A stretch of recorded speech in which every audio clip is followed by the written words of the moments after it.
AI आपल्या आजूबाजूला सगळीकडे आहे. आपलं जग बदलत आहे. पण एक मोठा प्रश्न आहे की आपण त्याचा वापर आपल्या वर्गात खरोखरच हुशारीने करत आहोत का? हा प्रश्न आज खूप महत्वाचा बनला आहे आणि आज आपण शिक्षणातील AIच्या वापरासाठी एका अधिक विचारपूर्वक मार्गाचा शोध घेणार आहोत. तुम्हाला माहिती आहे, ही काही नवीन समस्या नाहीये. अनेक दशकांपूर्वी मीडिया थिअरिस्ट नील पोस्टमन यांनी याला फॉस्टियन सौदा असं म्हटलं होतं. सोशल मीडियाचा विचार करा, बरोबर? ते आपल्याला मित्र आणि कुटुंबाशी जोडतं, जे खूप छान आहे, पण तेच चिंता आणि चुकीच्या माहितीचं कारणही बनू शकतं. म्हणजे प्रत्येक वरदानासाठी एक किंमत मोजावी लागते. तर मग खरा प्रश्न हा आहे की आपण यातून चांगलं जास्त कसं मिळवायचं आणि वाईट कमी कसं करायचं. याचं उत्तर कदाचित एआयच्या विकासाची सूत्र पुन्हा माणसाच्या हातात देण्यात दडलेलं असू शकतं. चला, अलीकडील संशोधनातून समोर आलेले दोन जबरदस्त दृष्टिकोन पाहूया. ठीक आहे, तर सर्वात आधी आपण जाऊया कझाकस्तानला. तिथे काही समर्पित शिक्षकांसमोर एक खूप वेगळं आव्हान उभं होतं. जेव्हा जगातलं बहुतेक सर्वोत्तम शैक्षणिक साहित्य इंग्रजीत उपलब्ध आहे, तेव्हा आपल्या मातृभाषेत दर्जेदार शिक्षण द्यायचं कसं?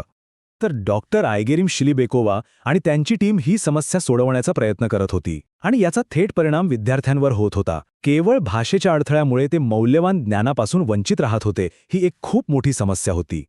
आता फक्त 1 सेकंद कल्पना करा. तुम्ही एक खूप गुंतागुंतीची, महत्त्वाची शैक्षणिक संकल्पना शिकवण्याचा प्रयत्न करत आहात आणि AI त्याचं भाषांतर करतंय. सुविधा स्टोअर डिझाईन.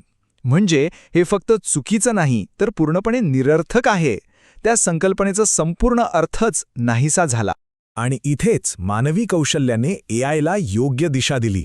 त्यांनी एक नवीन शब्द तयार केला, एक असा शब्द जो स्थानिक संस्कृतीत अर्थपूर्ण होता पण जागतिक स्तरावरही ओळखला जाऊ शकत होता. डॉक्टर शिलीबेकोवा याला संकल्पनात्मक द्विभाषिकता म्हणतात. किती छान शब्द आहे, नाही का? तर इथला मूळ उद्देश माणसाला एआयने बदलण्याचा नव्हता, अजिबात नाही, तर एक अशी भागीदारी तयार करण्याचा होता जिथे एआय कच्चं साहित्य पुरवतं, पहिला मसुदा देतं आणि मग मानवी तज्ज्ञ त्याला एका अर्थपूर्ण प्रभावी शैक्षणिक अनुभवात घडवतात.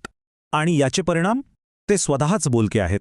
या कोर्सचा पूर्णता दर होता तब्बल 95%. 95%. आता हे किती प्रभावी आहे हे समजण्यासाठी लक्षात घ्या की अनेक ऑनलाईन कोर्सेस पूर्ण करणाऱ्यांचं प्रमाण 10%पेक्षाही कमी असतं. यावरून मानवी केंद्रित दृष्टिकोन किती शक्तिशाली असू शकतो हे स्पष्ट होतं. खरंच खूप प्रभावी आहे. ठीक आहे, तर कझाकस्तानमध्ये जे झालं तो केवळ एक यशस्वी प्रयोग नाहीये, ते एका खूप मोठ्या कल्पनेचं एक उत्तम उदाहरण आहे. एक अशी कल्पना ज्याला संशोधक डॉक्टर किमन्स आणि डॉक्टर ट्रस्ट आता एआयचा विवेकी वापर असं म्हणत आहेत. चला, याचा नेमका अर्थ काय आहे ते समजून घेऊया. याला असं समजा, लाखो लोकांनी एकाच प्रश्नाचं उत्तर चॅटबॉटला विचारून नव्याने चाक बनवण्याचा प्रयत्न करण्याऐवजी एका तज्ज्ञानं त्याच चॅटबॉटचा वापर करून एक खूप खूप चांगलं चाक बनवावं, जे नंतर सगळ्यांना वापरता येईल. म्हणजे कमी श्रमात जास्त आणि चांगलं काम.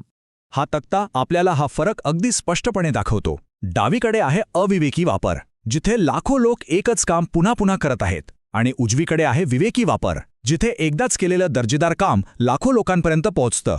हे अगदी लाखो छोट्या अकार्यक्षम मेणबत्त्या लावण्याऐवजी एक मोठी शक्तिशाली मशाल पेटवण्यासारखं आहे, जी सगळ्यांना मार्ग दाखवेल.